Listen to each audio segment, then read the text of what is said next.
Thanks for the ads. I've never say thanks for the ads. I'm going to Thanks for the ads. Oh my God. It just threw me this morning, folks. I can tell you, it's a very funny old morning.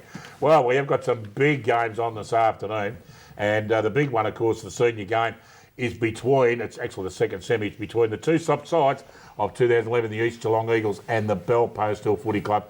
And I guess, we've been waiting all year for this showdown again.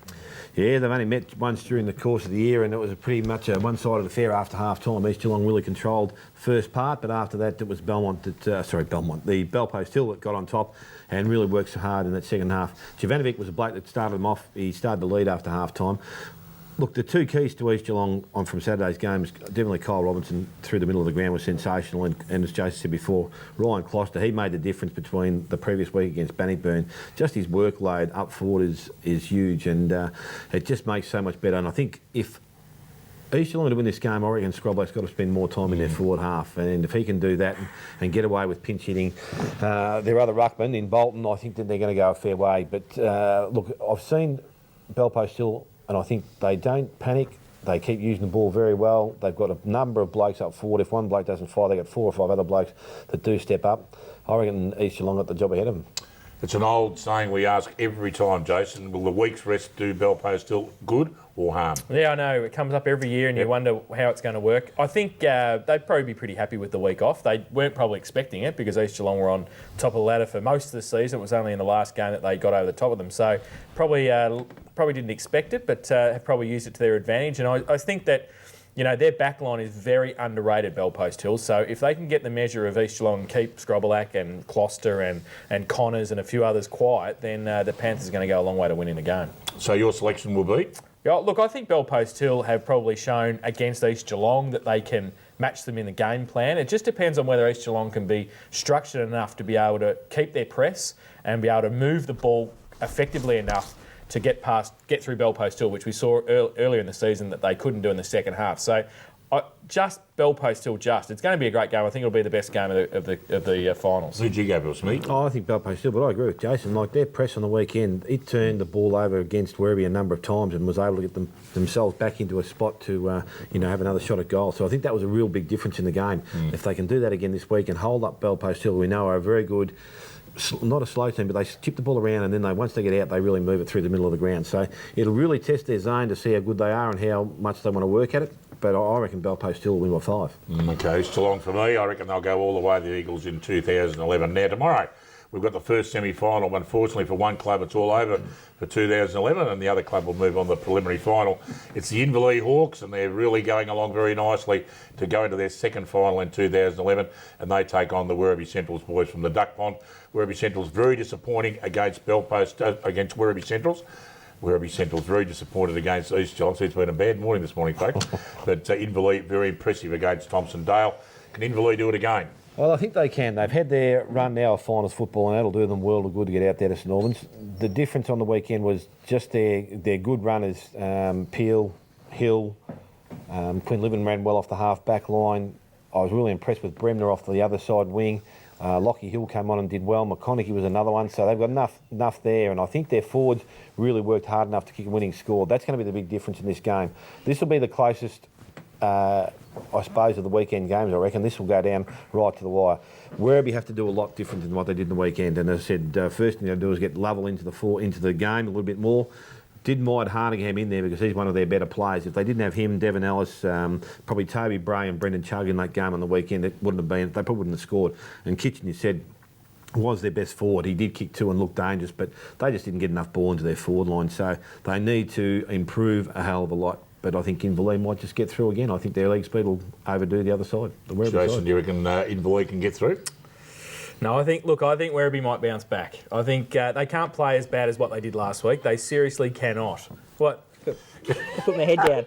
Is that better? They seriously cannot play as bad as they did last week. East Geelong didn't made them play bad because of the press that they had. But I just don't think that they can play that bad 2 weeks in a row, and I think they will bounce back. But they need to try some things a bit different, as Dale said. They were disappointing in the fact that they didn't throw some players around when they were even 6, 7, 8 goals down. So Inverleigh have got nothing to lose. Shane Stone will say to the boys tomorrow, well, we're people don't expect us to win anyway, probably. Most people would say that Werribee have been the third best team of the year, so they've got nothing to lose. It wouldn't surprise me if the Hawks in finals just had a win, but I think Werribee might just win a close one. What do you reckon, Mia? Who's going to win? Inverleigh or Werribee? Werribee. Okay, Werribee. Yeah. Oh, okay, Werribee. Fantastic. Good on you, Mia. Well, that's about it for another week, folks. We're going to have a bit of a breather here. We've been having a silly old morning so far, but having a bit of fun at the same time. We're going to enjoy the footy today. Don't you worry about that. Smithy and I are going out to I'm breaking with the North Geelong Magpies and Smithy for the Bannockburn Tigers. I know Jason will be out there this afternoon breaking for East Geelong because he doesn't really declare it often, but he just loves his East Geelong Eagles. He's out there with Neville and having a great afternoon. You have a great afternoon in footy, folks. Enjoy the day. Enjoy tomorrow, first semi-final. And we're now going to go out with some of the replay of last week's Inverleigh and Thompson game. We'll see you all again next Saturday morning. Torps it up, if you don't mind. 70 metres. Greg can't take the mark off the back of the pack. Thompson got the numbers, and it comes back towards McKay as well. And he can run free. Handballs it to Oakley. Handballs it back to Atkinson off a standing start. Free kick found against McConaughey. Going to go to McKay for a hold after he got rid of the football. So probably helps Inverleigh, really. He's inboard looking for the lead of McLeod. It's chopped off, though. And Hickleton gives it away. Gets it to Peel out further afield. Outside, just outside defensive 50. Chips the ball over the top to Hybens. Thought about playing on, but got stopped pretty quickly and then got called to play on. So he gives it back quickly to Hutchison. Back to Peel. Back out forward towards Hybens. Has to sit and wait. He gets wrapped up. Loses the football in the tackle. Needs some support. Gets it back to Hybens. And kicks it across. Back towards Muir. They haven't gained anything still at half back. Just outside defensive 50. Goes with a kick, inboard, it's okay, finds Bremner, runs free, right foot kick towards centre half forward, Forbes on a lead, good on a chest, takes the mark, one out, he can go long if he wants to. He's got Murphy there, he goes in that direction, Betson against him, Murphy read it better, took the mark and kicked the goal. So Matt Murphy kicks his second. Ball thrown up by the umpire in the middle of the ground. Hybens, maybe McFarlane had the better of that. Ball come through. Oakley gets a little kick along the ground. It goes about 10 metres, but now it's picked up and it's turned around. It ends up with the hands of Prendergast and he goes out wide.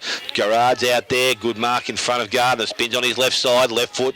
Comes back inboards. Hybens pushed up nicely through centre half forward. Steadies from that position. Goes long towards goal. Murphy behind. Oh, had the hands in the back that time. I saw that from here, so it's a good call by the umpire.